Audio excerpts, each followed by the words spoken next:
Hello friends, कैसे हैं आप लोग। जैसा कि मैंने आप लोगों से बताया था कि आज 5 फरवरी है। आज से आपकी क्लासेस स्टार्ट हो जाएंगी।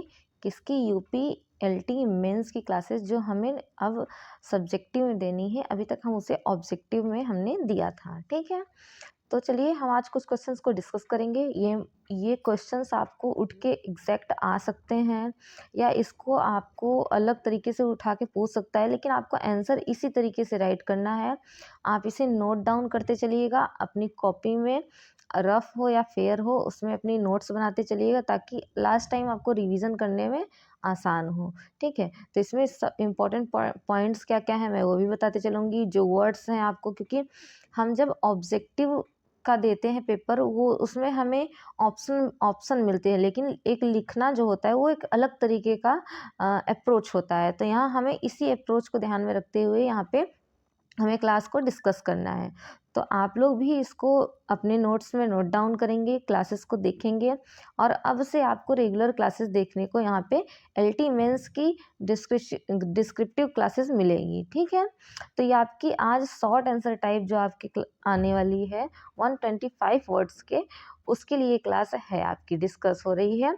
ऐसे ही शॉर्ट्स और लॉन्ग दोनों टाइप की आपके क्वेश्चंस को मैं यहाँ पे कराऊंगी। तो चलिए फर्स्ट क्वेश्चन है आपका, यहाँ पे देखिए, why is Beowulf considered the most significant Old English poem. तो आप जानते हैं कि जो बियोवुल्फ है ये एक पोयम है, और ये ऐसा पोयम है जिसके बारे में हमें कोई भी राइटर या पोएट का हमें पता नहीं है। नो, इसमें हमें कोई भी राइटर या पोएट के बारे में हम इसके बारे में नहीं जानते। इसे हम ओल्ड इंग्लिश पोयम के नाम से जानते हैं। तो इसे क्यों जाना गया है, इसलिए यहाँ पे इसको डिस्क्राइब किया गया है। तो चलिए आइए हम अपने आंसर को देखते हैं। तो आपका क्वेश्चन जिस चीज़ पे हो, जैसे आपका बियोवुल्फ, तो हमें आंसर भी अपना उसी तरीके से यहाँ पे स्टार्ट करना होता है। तो देखिए,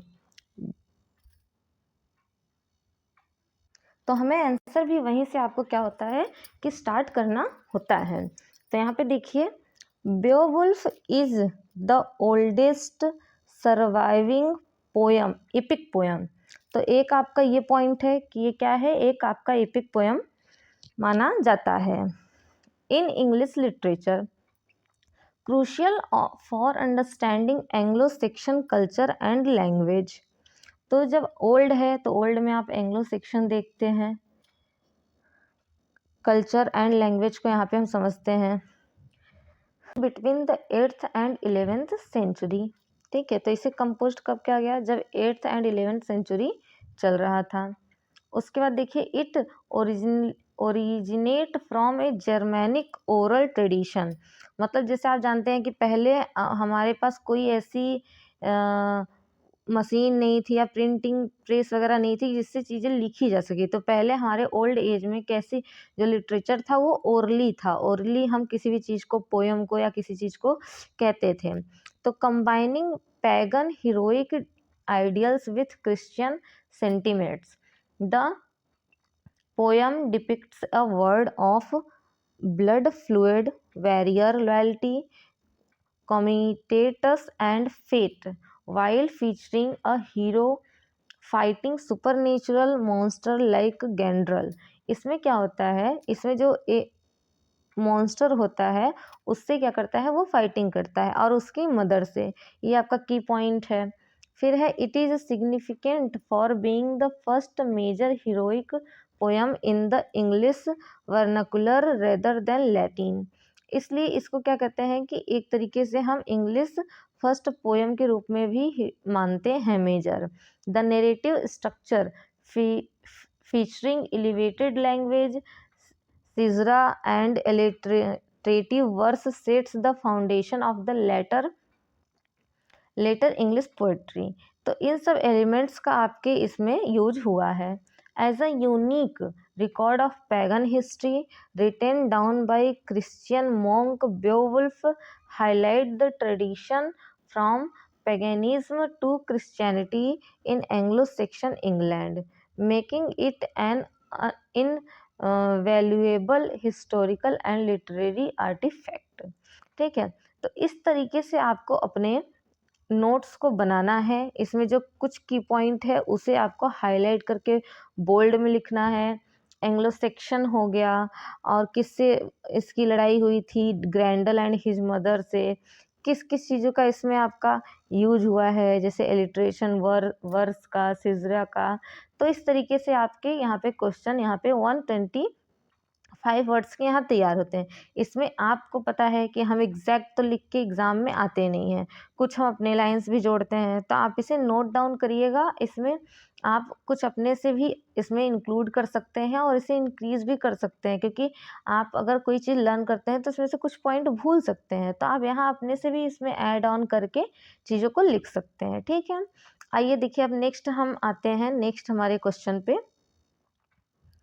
how did Geoffrey Chaucer represent 14th century English society in the Canterbury Tales? ठीक है, तो जो कैंटरबरी टेल्स है उसमें, ये कैंटरबरी टेल्स आपके सिलेबस में तो नहीं है, लेकिन ये पूछा जा सकता है। कहाँ से टॉपिक उठाई जा सकती है, तो आपके हिस्ट्री ऑफ इंग्लिश लिटरेचर से टॉपिक उठा के पूछ सकते हैं। अभी आपकी हिस्ट्री ऑफ इंग्लिश लिटरेचर्स के क्वेश्चंस चल रहे हैं, फिर धीरे धीरे करके मैं आपको फिगर ऑफ स्पीच, फिर पोएट्री, फिर ड्रामा, फिर शॉर्ट नॉवेल वगैरह पे आऊँगी। ठीक है, how did Geoffrey Chaucer represent 14th century English society in the Canterbury Tales? फिर तो हम जोफ्री चौसर से यहाँ पे स्टार्ट करते हैं हमारा। ठीक है, तो यहाँ दिया है Geoffrey Chaucer often called the father of English poetry. आप पहले ये बता सकते हैं। Created a portrait of 14th century life in the Canterbury Tales. ठीक है, तो ये 14th सेंचुरी लाइफ को क्या करते हैं, पोर्ट्रेट करते हैं कैंटरबरी टेल्स में। That moved away from medieval romance towards realism. तो ये क्या करते हैं कि ये जो मेडिवल रोमांस चल रहा था उससे रियलिज्म में आते हैं, की तरफ बढ़ते हैं। By arranging a pilgrimage of 30 pilgrims from diverse background. इसमें इन्होंने 30 पिलिग्रिम्स के बारे में बताया है, including the landed class, clergy, professional and skilled tradesmen. He proved an encyclopedic and often satirical view of the era. इस पोएट्री के माध्यम से वो क्या करते हैं, कैंटरबरी टेल्स के माध्यम से वो सटायर करते हैं इस पे कि उस समय में क्या चीज़ें चल रही थी, उस पर उन्होंने क्या किया है, एक सटायरिकल व्यू दिया है। तो देखिए, ये जो 30 पिलग्रिम्स है, ये कहीं कहीं आपके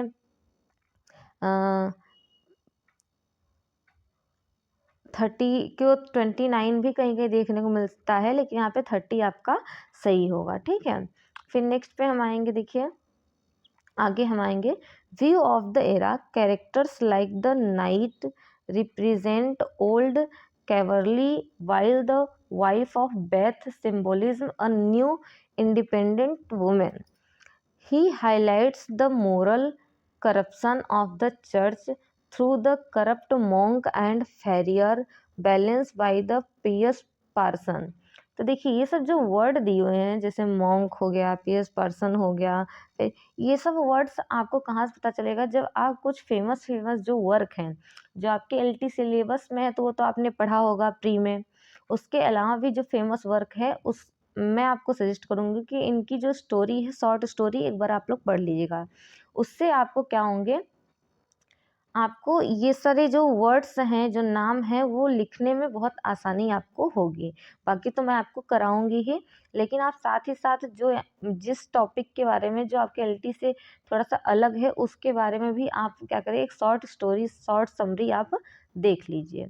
नेक्स्ट आगे बढ़ते हैं। Furthermore, his choice of the East Midland dialect rather than French और Latin solidified English as a literary language.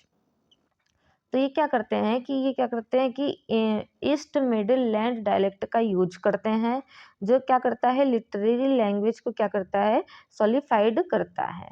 As a whole the work acts as an state satire showing the rigid social hierarchy beginning to change during the transition from the middle age to the Renaissance। तो इस poem, इस poetry के माध्यम से वो क्या बताते हैं कि क्या चेंजेस होने चाहिए या क्या चेंजेस समय के साथ हो रही हैं, और ये सोशल हायरार्की चीज़ों पे सटायर करते हैं। तो ये आपको अच्छे से और पता जब होगा जब आप इसकी क्या करते हैं, समरी एक बार आप देख लेते हैं। तो मैं आपको सजेस्ट करूँगी कि इसकी एक बार समरी आप लोग पढ़ लीजिएगा। आते हैं अपने थर्ड क्वेश्चन पे। Why is the Elizabeth 1558-1603 considered the golden age of English literature. ठीक है, तो देखिए यहाँ पे दिया है कि एलिजाबेथ एज को हम गोल्डन एज क्यों कहते हैं। एलिजाबेथ एज से ये भी क्वेश्चन आ सकता है कि इसको हम रेनेसेंस क्यों कहते हैं, इसको हम शेक्सपियरियन एज क्यों कहते हैं। तो अगर आपसे पूछता है कि शेक्सपियरियन एज क्यों कहते हैं, तो यहाँ पे आप गोल्डन एज की जगह शेक्सपियर से रिलेटेड वहाँ पे चीज़ों को राइट करेंगे। ठीक है, तो मैं ऐसे बदल बदल के हर प्रकार के क्वेश्चंस को आपको यहाँ पे कराऊंगी। तो देखिए हम स्टार्ट करते हैं। The Elizabethan age a subset of the English Renaissance is termed the golden age due to an unprecedented flourish of drama, poetry and prose, fueled by humanism and the stability of the Elizabethan first reign। तो इसे golden age इसलिए माना जाता है कि इस time पे जो क्या थी, आपकी ड्रामा, पोएट्री और प्रोज अपने पीक पे थी। जितनी इस एज में ये बहुत ज़्यादा लिखी जा रही थी, बहुत ज़्यादा फ्लोरिश्ड हो रही थी, और किसी एज में इसका इतना ज़्यादा देखने को नहीं मिलता। और इस एज में हमें ह्यूमनिज्म देखने को मिलता है, और एलिजाबेथन एज जो थी वो रूल कर रही थी इंग्लैंड पे, इसलिए इसको गोल्डन एज के रूप में माना जाता है कि इसमें बहुत सारी चीज़ें हो रही थी। इसमें आपका लोग समझ रहे थे कि जो पुराने ट्रेडिशन चीज़ों से है उससे बाहर निकल से पढ़ाई लिखाई कर रहे थे, प्रोज वगैरह लिख रहे थे, पोएट्री लिख रहे थे, और अपनी चीज़ों को डेवलप कर रहे थे। और लिखना पढ़ना एक कहते हैं ना, इसको एक तरीके से हम रिवर्थ ऑफ लर्निंग भी बोलते हैं। रेनेशा को क्या बोलते हैं, रेनेशा को हम रिवर्थ ऑफ लर्निंग, मतलब लर्निंग सीखने पे इस एज में सबसे ज़्यादा जोर दिया गया था। फिर आगे देखिए, the period broke away from medieval religious restrictions, मतलब इस पीरियड ने क्या किया, जो मेडिवल रिलीजियस इंस्ट्रक्शन था, जो धार्मिक रूप से बहुत सारी परंपराएं बनाई गई थी, रोक टोक था, उसको इसने क्या किया, ब्रेक कर दिया। Focusing instead on human potential, secularism and classical learning, और इस पे इन्होंने क्या किया, जोर दिया। तो ये आपके की पॉइंट्स हैं, ये सब आपको हाईलाइट करके वहाँ पे लिखने हैं। फिर देखिए, it was the era of William Shakespeare, एक पॉइंट आपका ये भी बनता है कि it was the era of William Shakespeare whose plays transform drama with profound exploration of human character. इस एज में, इस एरा में ड्रामा को बहुत ज़्यादा लिखा गया, और शेक्सपियर के द्वारा ये सबसे ज़्यादा लिखा गया है, और जो ह्यूमन कैरेक्टर को क्या करता है, एक्सप्लोरेशन करता है। Alongside him क्रिस्टोफर मार्लो, इसी के साथ ही, इनके साथ ही Christopher Marlowe revolutionized the stage with mighty lines in plays like Doctor Faustus. Christopher Marlowe ने भी इस एज में प्ले लिखा, ड्रामा लिखा, और बहुत ज़्यादा इसको पीक पे पहुंचाने का यहाँ पे कोशिश की। जैसे उन्होंने प्लेज लिखा है क्या, Doctor Faustus. The period also saw the rise of the English sonnet, इसी एज में सोनेट आया, सोनेट का यूज हुआ, क्योंकि शेक्सपियर थे, आप जानते हैं शेक्सपियर ने इस एज में, मतलब इसी एरा के दौरान अपने सोनेट 154 सोनेट जो हम पढ़ते हैं उन्होंने लिखा। तो सोनेट लिखा गया, पॉपुलराइज्ड बाय शेक्सपियर, और यार्ड सूर्य के द्वारा पॉपुलराइज किया गया। Along side Edward Spencer allegorical masterpiece, जो एडमंड स्पेंसर थे उनका एक जो एलेगोरिकल मास्टरपीस आया, द फेरी क्वीन, ये क्या है, एक एलेगरी के कैटेगरी में आता है, इसी एज में आया। दिस एक्सप्लोसिव ग्रोथ, इसी ग्रोथ को was supported by the invention of the printing press. क्या हुआ कि इसी एज में आपका प्रिंटिंग प्रेस की इन्वेंशन हुआ, allowing literature to reach a broader audience and a growing pride in the English language।